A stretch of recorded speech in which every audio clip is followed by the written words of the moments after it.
Dun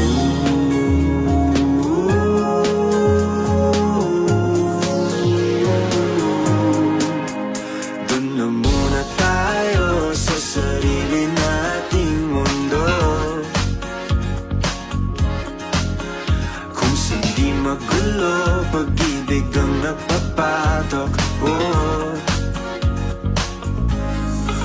Tayo ay